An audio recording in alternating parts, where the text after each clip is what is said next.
Kejaksaan Negeri Kabupaten Nganjuk menggelar pemusnahan barang bukti tindak pidana umum yang telah berkekuatan hukum tetap periode bulan Januari hingga bulan November 2020.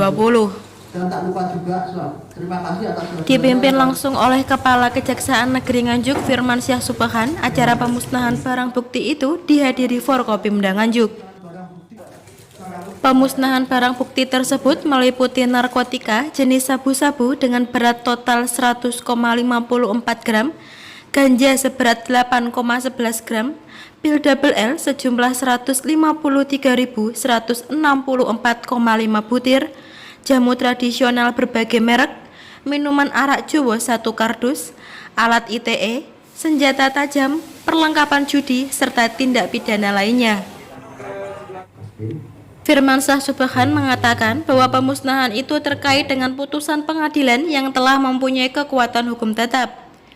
Pemusnahan berupa tindak pidana yang terkait dengan narkotika, tindak pidana yang terkait dengan undang-undang kesehatan, tindak pidana yang terkait dengan kehutanan, dan tindak pidana terkait undang-undang ITE.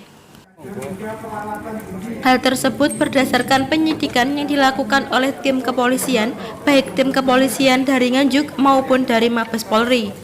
Ada 2 tindak pidana yang berasal dari Mabes Polri terkait dengan Undang-Undang ITE dan pemalsuan. Yang paling banyak adalah tindak pidana kesehatan. Teman-teman, jadi pada hari ini kita telah melaksanakan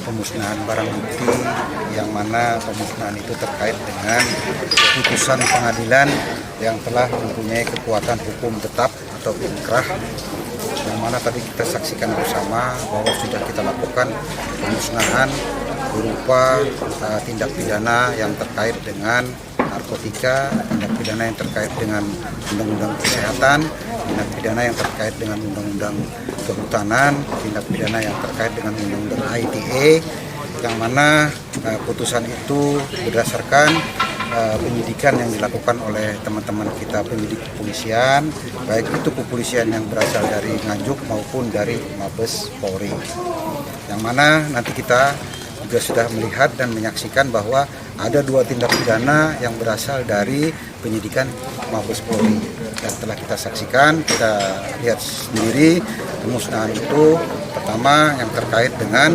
undang-undang IT dan yang terkait dengan pemalsuan atau undang-undang merek.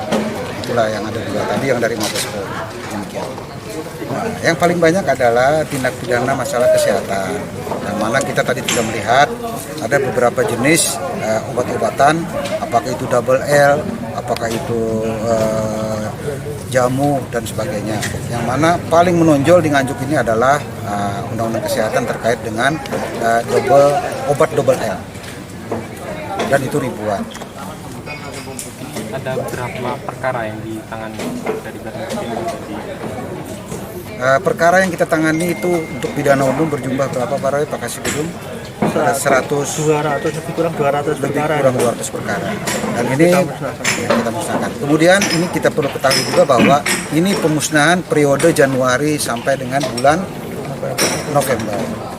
Nanti kalau perkara yang sedang berjalan, nah itu belum kita musnahkan karena dia belum mempunyai kekuatan hukum tetap. Nah, itu ada barang bukti yang masih kita simpan karena belum ada putusan. Kami tidak berani untuk melakukan pemusnahan barang bukti ini karena tidak ada dasar hukumnya.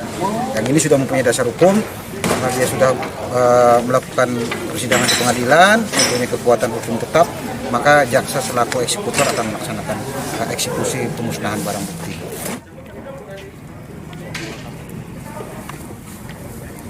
Dari Kejaksaan Negeri Nganjuk, Bestari Tias melaporkan.